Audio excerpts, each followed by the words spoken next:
Salut, c'est Brigitte Girard, et vous êtes sur ma chaîne dédiée à la cosmétologie, aux soins de la peau et du visage. Abonnez-vous et laissez un like si la vidéo vous plaît. Alors, Le commençons. traitement des eaux a été en gage dès l'Antiquité. Il y a 300 ans, Pierre Ier décréta la recherche de sources aux vertus thérapeutiques. Les eaux martiales furent la première station, où l'on traitait avec des effluents minéraux. Au XIXe siècle, la balnéothérapie a commencé à être utilisée dans les stations balnéaires et les sanatoriums russes. On pensait que si une personne restait longtemps dans le lac, les pores de la peau se dilataient et que les infections passaient par là. Les études n'ont pas confirmé cette hypothèse. Il a été prouvé qu'il n'y a pas d'élimination de la maladie. La procédure a commencé à être utilisée dans le traitement complexe des patients. Attention! La balnéothérapie est de nature auxiliaire, elle est utilisée en conjonction avec des médicaments et d'autres méthodes de traitement. Voir la boue. Les types de boue suivants sont utilisés pour le traitement: sulfure d'hydrogène, boue, sédiments de fond dans les masses d'eau. Salé, sapropel, sédiments dans les eaux douces, boue argileuse, tourbe minéralisée et d'eau douce fortement décomposée, boue. Hydrothermale, formée dans les zones d'activité volcanique, la boue sopocnique, il s'agit d'une masse sopocnique semi-liquide. Provenant des roches, qui se forment à travers les fissures de la croûte terrestre dans les endroits où le pétrole et le gaz s'échappent. Boue, féminine. Le traitement par les boues en gynécologie est utilisé avec succès dans le traitement complexe des maladies suivantes. Maladies inflammatoires de l'utérus, des annexes, du vagin, infertilité, primaire et secondaire, dysfonctionnement ovarien. Adhérence dans la cavité pelvienne, troubles du cycle menstruel, récupération après un avortement, vaginose bactérienne, réduction de la fonction ovarienne. Le traitement balnéologique en gynécologie a un effet positif dans 75% des cas. Le secret du traitement réside dans le fait que les boues ne se contentent pas d'atténuer les symptômes de la maladie, mais qu'elles agissent délicatement sur la cause même de la maladie, contribuant à l'activation des forces propres du corps, de l'immunité, des processus de régénération et de la purification de l'organisme. Pour l'usage gynécologique, il existe deux méthodes, l'administration vaginale et l'administration rectale à l'aide d'injecteurs jetables. Le traitement améliore la circulation sanguine des organes pelviens et stimule le système neuro-humoral de l'organisme. Les substances utiles de la boue pénètrent dans la circulation sanguine à travers la muqueuse et ont un effet systémique. Traitement par la boue à domicile. Mais est-il vraiment nécessaire de se rendre à chaque fois dans un centre cosmétique ou une clinique balnéologique pour suivre un traitement à la boue? Bien sûr que non, on peut le faire à la maison. En période de rhume, la boue aidera parfaitement à lutter contre un nez qui coule. Pour ce faire, faites une application sur l'arête du nez, gardez-la jusqu'à refroidissement complet. La toux peut être vaincue de la manière suivante: chauffée à 40 degrés de masse, d'une épaisseur d'au moins 5 mm, elle doit être appliquée sur la zone des poumons à partir du dos et du côte de la poitrine, en évitant la zone du cœur. Enveloppé dans un film de polyéthylène, enfilez une robe de chambre chaude et marchez pendant 20 minutes.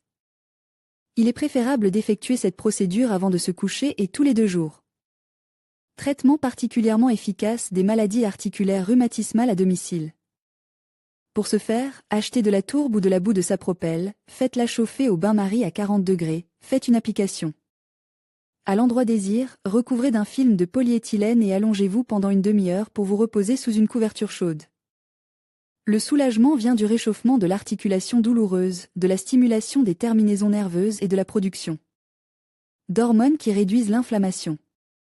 Si vous souffrez d'hypotension, utilisez également des applications de boue, des pieds aux genoux et des mains aux coudes. C'est beaucoup plus sain et efficace que de boire des boissons contenant de la caféine. Mode d'emploi du traitement à la boue, indications et contre-indications. Avant d'utiliser la boue, il convient de se familiariser avec les indications et les contre-indications. La balnéothérapie est indiquée pour les maladies du système nerveux, névrite, radiculite, névralgie, le traitement des complications post-traumatiques, les inflammations articulaires, polyarthrite, mono- et oligoarthrite, inflammation articulaire post-traumatique. Maladies des organes digestifs, ulcérés gastro-duodénal, hépatite, cholécystite, colite, gastrite, entérocolite, maladies inflammatoires. Gynécologique, traitement de l'infertilité, maladies de l'appareil génital masculin, prostatite, vésiculite, féniculite, maladies dermatologique, neurodermite, eczéma, psoriasis, Les maladies du système respiratoire, certains cas d'asthme, de bronchite. Les maladies des organes ORL, maladies des yeux, processus inflammatoire chronique. Le traitement par la boue est contre-indiqué dans les cas suivants. Tout processus inflammatoire au stade aigu, hémorragie utérine. Certaines maladies gynécologiques avec hypertonie, perturbation prononcée de la perméabilité des trompes de Fallope, avec prudence. Chez les asthmatiques, pneumosclérose, bronchectasie, tout stade d'insuffisance respiratoire, emphysème pulmonaire, maladie du système cardiovasculaire, hypertension, malformation cardiaque, lésion atheroscléreuse des vaisseaux sanguins, maladie infectieuse. Infection cutanée, gale, lésion fongique profonde, épuisement. Aujourd'hui, il n'est plus nécessaire de suivre un traitement dans un sanatorium, il est possible de le faire à domicile. Les boues sont présentées dans une large gamme de pharmacies et peuvent être commandées par l'intermédiaire de distributeurs sur l'Internet. La balnéothérapie. La balnéothérapie est une branche de la médecine thermale qui couvre les traitements à base de boue et d'eau minérale. Le développement de la balnéothérapie remonte à l'Antiquité. Pour la première fois, des références à la balnéothérapie ont été trouvées dans les papyrus de l'Égypte ancienne et de Babylone. Dans l'Empire romain, les traitements à base d'eau de source minérale étaient non seulement très populaires, mais aussi à la mode. Galien, médecin de la Rome antique, recommandait les bains de soufre à tous ceux qui souhaitaient avoir une peau éclatante. Les médecins ont toujours été très préoccupés par la question de l'influence de l'eau minérale sur le corps humain. Les travaux scientifiques d'Hippocrate contiennent de nombreuses recherches sur ce sujet. En Russie, la balnéothérapie a été introduite par Pierre Ier. Il donna l'ordre de rechercher des eaux clés et bientôt, en Russie, fut organisée la première station balnéologique appelée eau martiale. Aujourd'hui, la balnéothérapie est l'une des branches les plus importantes de la médecine, qui repose sur des recherches scientifiques approfondies. Traditionnellement, le principal facteur de traitement dans les stations balnéologiques sont les eaux minérales, qui servent non seulement à l'usage interne mais aussi à l'usage externe. En outre, c'est un excellent remède pour la plupart des maladies, telles que les névroses, l'asthme, la bronchite et l'arthrite. Les bains constituent l'une des principales thérapies par l'eau dans le monde de la balnéothérapie. Ils sont très efficaces car ils renforcent l'immunité, stimulent l'activité des systèmes nerveux, endocriniens et cardiovasculaires. L'eau minérale est également prescrite pour un usage interne, notamment pour le traitement des maladies de l'estomac et les inhalations. Sont utilisées pour le système respiratoire. Il est nécessaire de consulter un médecin pour les procédures, car toutes les personnes ne tolèrent pas bien les procédures balnéologiques.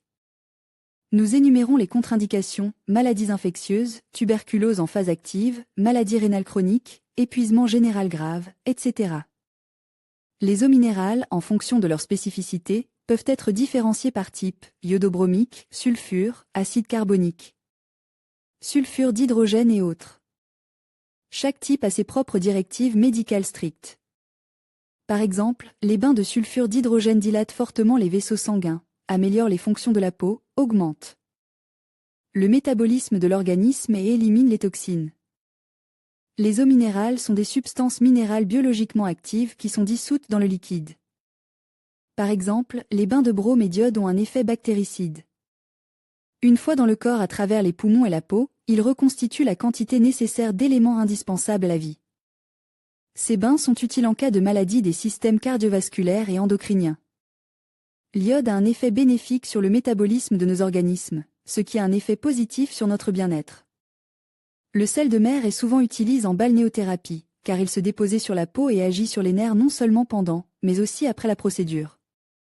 Le sel de mer est utilisé dans la préparation de divers bains thérapeutiques toniques, qui absorbent toutes les propriétés thérapeutiques de l'eau de mer. Si vous prenez un bain minéral, vous devez connaître non seulement sa composition chimique, mais aussi la température de l'eau dans laquelle vous le prenez. Les bains chauds augmentent la circulation sanguine et les bains froids excitent le système nerveux. C'est un excellent remède revigorant. Les bains à température ambiante sont utilisés pour traiter l'hypertension. La balnéothérapie utilise très souvent des huiles essentielles spéciales qui ont des propriétés antibactériennes et anti-inflammatoires. Les huiles essentielles sont utilisées pour rétablir l'équilibre émotionnel, normaliser l'équilibre hormonal, stimuler l'immunité. Les bains aux huiles essentielles soulagent la fatigue et les tensions, augmentent l'efficacité et atténuent les effets du stress. Les principales méthodes de balnéothérapie. En balnéothérapie, les eaux minérales sont utilisées pour la préparation des bains, pour la boisson, ainsi que pour les irrigations gastriques, intestinales, vaginales et autres, les lavages et les enveloppements. Le principe d'action des bains d'eau thérapeutiques est formé par l'effet sur le corps du patient de facteurs hydrostatiques, mécaniques, radioactifs, thermiques et chimiques. Lors de l'application des méthodes de balnéothérapie, les effets spécifiques de l'eau minérale sont complètes par l'irritation mécanique des muscles, de la peau et des tendons ou par l'exercice physique. Aujourd'hui, parmi toutes les méthodes de balnéothérapie connues, les plus courantes sont les bains de sel, de radioactivité, radon, et de gaz, sulfure d'hydrogène, dioxyde de carbone, azote. Les bains de dioxyde de carbone agissent activement sur le système respiratoire et la circulation sanguine. Les bains secs de dioxyde de carbone sont utilisés dans diverses formes de maladies graves. Dans des installations spéciales, le patient est soumis à un mélange vaporaire à forte concentration de dioxyde de carbone. L'utilisation de bains de sulfure d'hydrogène en balnéothérapie rétablit l'équilibre, perturbe des processus nerveux, stimule la fonction des glandes sexuelles et de la glande thyroïde et a une action analgésique et anti-inflammatoire. Le sulfure d'hydrogène contenu dans l'eau pénétrée dans le sang par les voies respiratoires et la peau. Les bains d'azote ont des effets analgésiques et sédatifs. Ils réduisent la pression artérielle et améliorent l'hémodynamique. Les bains salins sont préparés à partir d'eau minérale iodobromique, de chlorure de sodium, de saumure d'estuaires et de lacs, d'eau de mer. Ces bains ont un effet hydrostatique et thermique prononce, apaisant et analgésique. Les bains de radon ont également des effets analgésiques et apaisants. Ils sont utilisés pour les maladies de l'appareil locomoteur et du système nerveux périphérique. Les bains de contraste avec utilisation alternée d'eau minérale de différentes températures sont prescrits pour améliorer l'hémodynamique. Dans les maladies de la peau, les ulcérés de la jambe inférieure, l'endartrite des extrémités inférieures.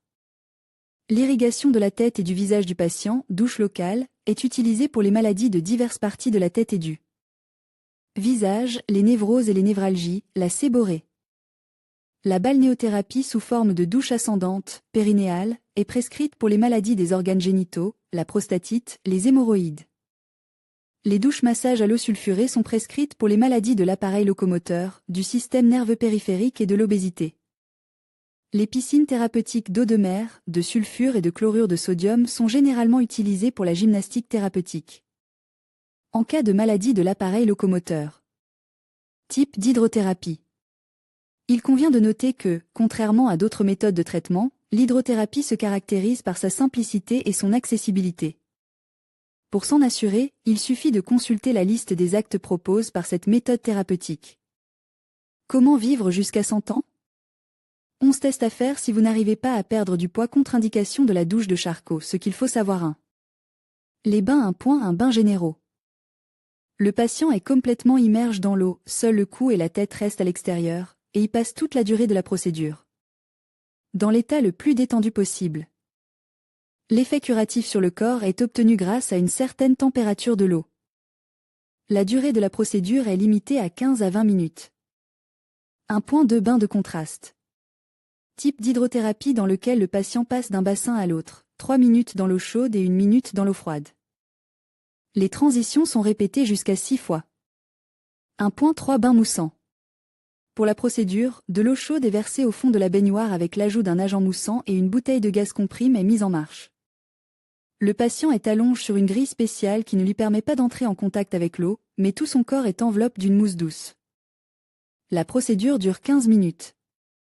1.4 Bain vibrant. Il s'agit de bains spéciaux dans lesquels des appareils spéciaux créent des vibrations à une fréquence de 50 à 100 Hz ou 100 à 200 Hz. Le vibrateur peut agir sur l'ensemble du corps ou se concentrer sur une zone spécifique du corps, en se fixant sur le côté droit de la baignoire. 2. Douche 2.1 Douche à aiguille. Un tube à l'extrémité effilée est vissé dans le filet par lequel l'eau est acheminée. Cela permet à l'eau sous pression de produire un effet de picotement. L'opération ne dure pas plus de 5 minutes et est effectuée tous les jours. 2.2 Douche circulaire. L'eau est acheminée par de minces filets à partir d'un dispositif spécial qui permet de traiter tout le corps, des pieds à la tête, en même temps. La pression de l'eau pendant la procédure varie entre 1 et 1,5 atmosphères et la procédure dure de 2 à 5 minutes. 2.3 Douche en éventail. Un embout spécial est placé sur le tuyau, où le spécialiste presse le bord du tuyau avec ses doigts, de sorte que l'eau se répand en de nombreux petits jets, ventilateurs. L'impact sur le patient se fait à une distance de 3 à 4 mètres, et le patient lui-même effectue 3 ou 4 rotations lentes pendant la procédure. La pression dans le tuyau est progressivement augmentée de 1,5 à 3 atmosphères. Les traitements quotidiens ne durent pas plus de 3 minutes. 2.4 Douche à jet, douche Charcot. Il s'agit d'une méthode de traitement très populaire dans les sanatoriums, dans laquelle l'eau est acheminée par un tuyau à une pression de 3 atmosphères et le jet, sous le contrôle d'un spécialiste à une distance de 3 à 4 mètres, frappe le patient sur les jambes, le dos, les épaules et d'autres parties du corps. Cette procédure dure de 1 à 5 minutes par jour. 2.5 Douche écossaise. Cette douche implique l'impact simultané de 2 jets d'eau de température différente, d'un tuyau par un jet d'eau chaude et de l'autre un jet d'eau froide. De plus, la pression de l'eau est assez forte, 2 à 3 atm. En même temps, au fur et à mesure des interventions, la différence de température augmente. Une séance dure de 1 à 5 minutes. 2.6 Douche massage sous l'eau. Dans ce cas, le patient, immerge dans la baignoire, ressent l'impact d'un puissant jet d'eau sépare. En règle générale, le jet touche d'abord les extrémités, puis le haut du corps. 2.7 Hydromassage. Il s'agit d'un type plus courant de massage sous l'eau qui fait appel à de multiples jets d'eau. Il existe de nombreuses configurations de bains à remous qui appliquent les jets soit sur l'ensemble du corps, soit sur des extrémités spécifiques en fonction de l'objectif du traitement. 3. L'hydrokinésithérapie. Il s'agit d'une gymnastique pratiquée dans l'eau de mer ou l'eau thermale. Elle vise le développement musculaire, la perte de poids et l'endurcissement, mais elle est particulièrement utile pour les personnes souffrant de problèmes dorsaux et musculo-squelettiques. 4. Les hammams et les saunas. Il s'agit des procédures les plus populaires dans notre pays, et dans le monde entier, dont la base est l'impact sur le corps de la vapeur chauffée à haute température. Ces procédures nettoient parfaitement le corps des accumulations nocives, aident à perdre du poids et améliorent la santé. 5. L'aspersion à l'eau froide. C'est le procédé le plus simple et pourtant le plus utile en termes d'endurcissement, de renforcement des forces immunitaires de l'organisme et de réduction du risque de rhume. De plus, l'aspersion froide tonifie parfaitement l'organisme, lui apportant vigueur et bonne humeur pour toute la journée. La grande majorité des interventions réparatrices et tonifiantes sont limitées à 15 à 20 séances, qui sont effectuées tous les jours ou tous les 2 jours. 3 Contre-indications et limitations. Comme tous les types de physiothérapie, la balnéothérapie a ses propres contre-indications. Des procédures mal exécutées peuvent exacerber des maladies et épuiser le système antioxydant de l'organisme. La balnéothérapie s'accompagne d'une augmentation significative de la charge sur le cœur, et le flux sanguin dans les vaisseaux de la peau est décuplé. En conséquence, un processus d'hypoxie-ischémie du muscle cardiaque peut s'enclencher. Le premier signe de détérioration de l'état de santé est un pouls fréquent. Les bains de térébenthine, de dioxyde de carbone et de sulfure d'hydrogène ne doivent être prescrits aux patients âgés de 60 ans et plus qu'après un examen approfondi du système cardiovasculaire. La minéralisation des bains ne doit pas dépasser 10 grammes par litre, et il est préférable d'utiliser des procédures sèches. Immédiatement avant le traitement, il est nécessaire d'éviter tout surmenage émotionnel et physique. Chez les personnes âgées, les bains chauds peuvent provoquer une réponse inadéquate du système vasculaire, constriction des vaisseaux périphériques, et l'eau froide provoque des spasmes des vaisseaux coronaires et des vaisseaux cérébraux. Les limites générales de la balnéothérapie sont les suivantes: les processus inflammatoires aigus, quelle que soit leur localisation. Les inflammations purulentes, maladies cardiovasculaires graves, état fébrile, grossesse, infarctus du myocarde et accidents vasculaires cérébrale, ainsi que l'état dans les 6 mois qui suivent, l'insuffisance rénale chronique, les tumeurs bénignes et malignes, la tuberculose, la syphilis et d'autres maladies infectieuses, le glaucome progressif, maladie du sang au stade aigu, tendance à l'hémorragie, intolérance individuelle aux composants de l'eau. En outre, chaque type de balnéothérapie comporte des restrictions spécifiques supplémentaires. Insuffisance cardiaque, angine de poitrine, fibrillation auriculaire, insuffisance ventriculaire gauche aiguë, mastopathie, fibrome, maladie chronique des reins, du foie et des voies biliaires, anévrisme de l'aorte cardiaque, Insuffisance cardiaque, plus de 2 degrés. Insuffisance ventriculaire gauche aiguë. Maladies inflammatoires aiguës de l'appareil respiratoire. Maladie bronchique leucopénie. Maladie ischémique. Maladie du sang.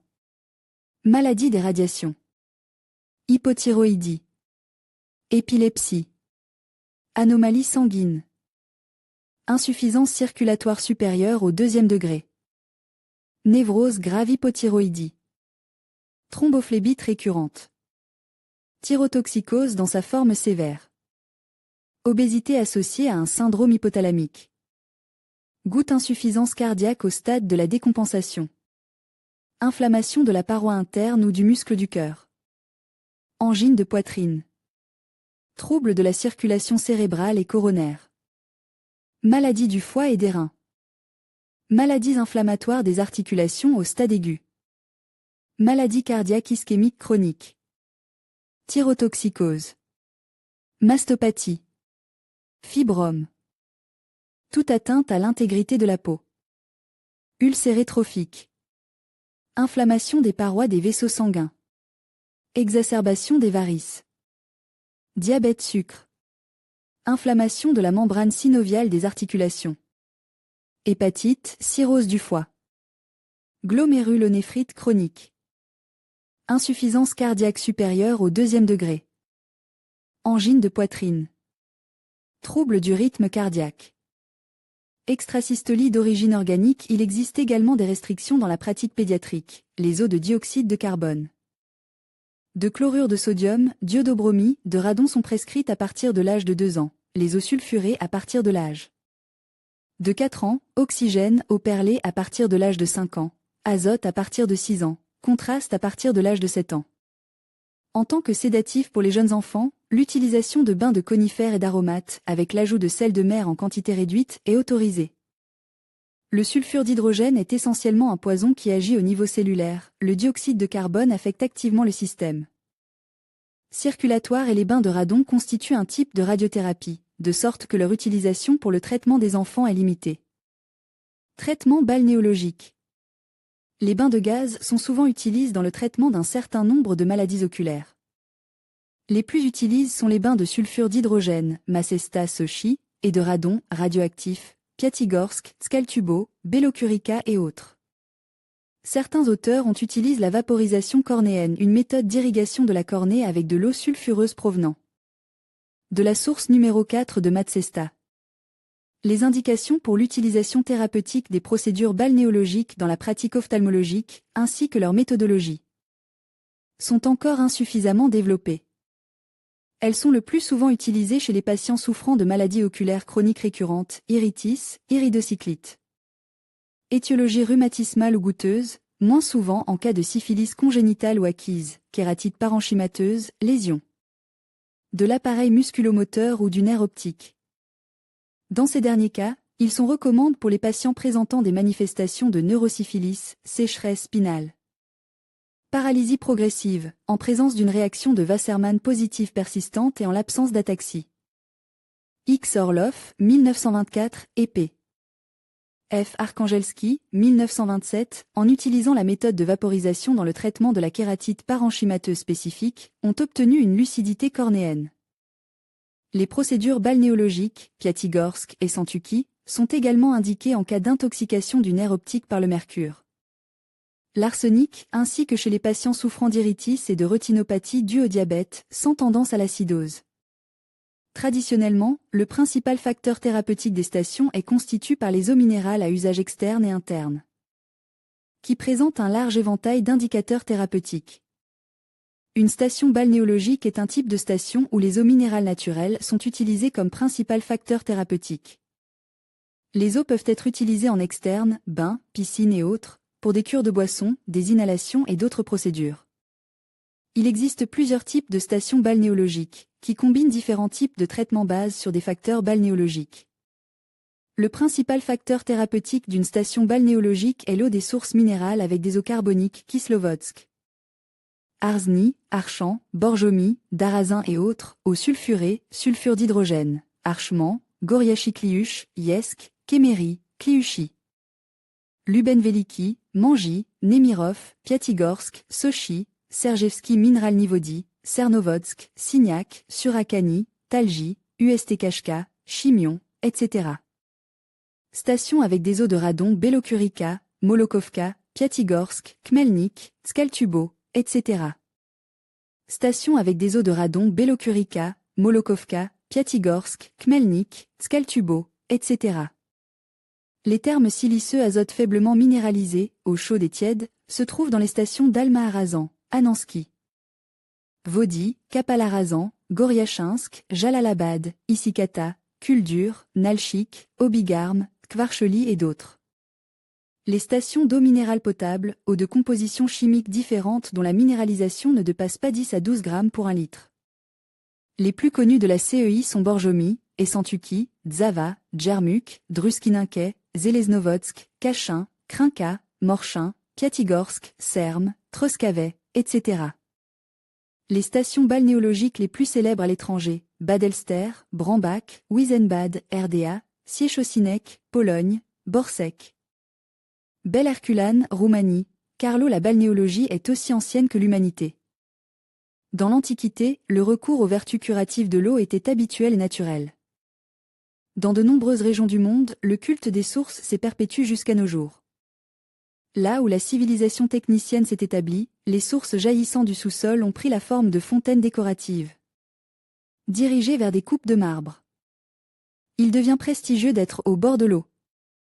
Les villes thermales se sont développées autour des sources et sont devenues des centres de vie sociale, des salles de concert, des hippodromes et des casinos ont vu le jour à côté des centres de santé. Il existe de nombreuses définitions liées à la balnéologie, mais l'ensemble d'entre elles donne une définition complète de cette vaste industrie thermale. La balnéologie est du latin balneum, bain, baignade.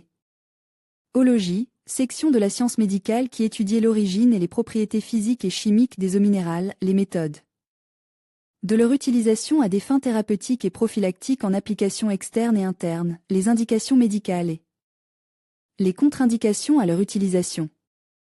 La balnéologie est parfois attribuée à tort à la pelothérapie, doctrine des boues thérapeutiques et des traitements par les boues, et à la thalassothérapie, doctrine des bains de mer. Selon la classification adoptée en URSS, la balnéologie et la balnéothérapie, ainsi que la climatothérapie, sont considérées comme des composantes de la villégiature. La balnéologie comprend la balnéothérapie, la technique de balnéothérapie, la balnéographie, description des stations. La balnéologie est étroitement liée à d'autres disciplines, physiothérapie, hydrogéologie, météorologie, physique, chimie, biologie, physiologie, médecine clinique, architecture, etc.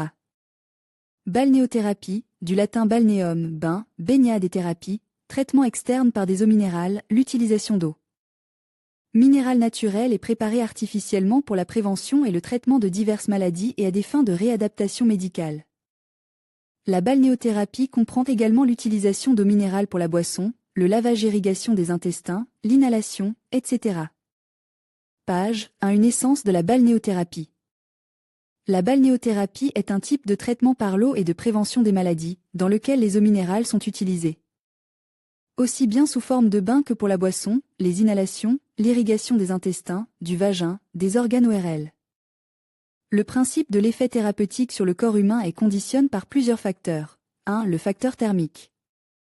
Lorsque le corps est immergé dans l'eau, la première réaction du corps est liée à l'effet de la température.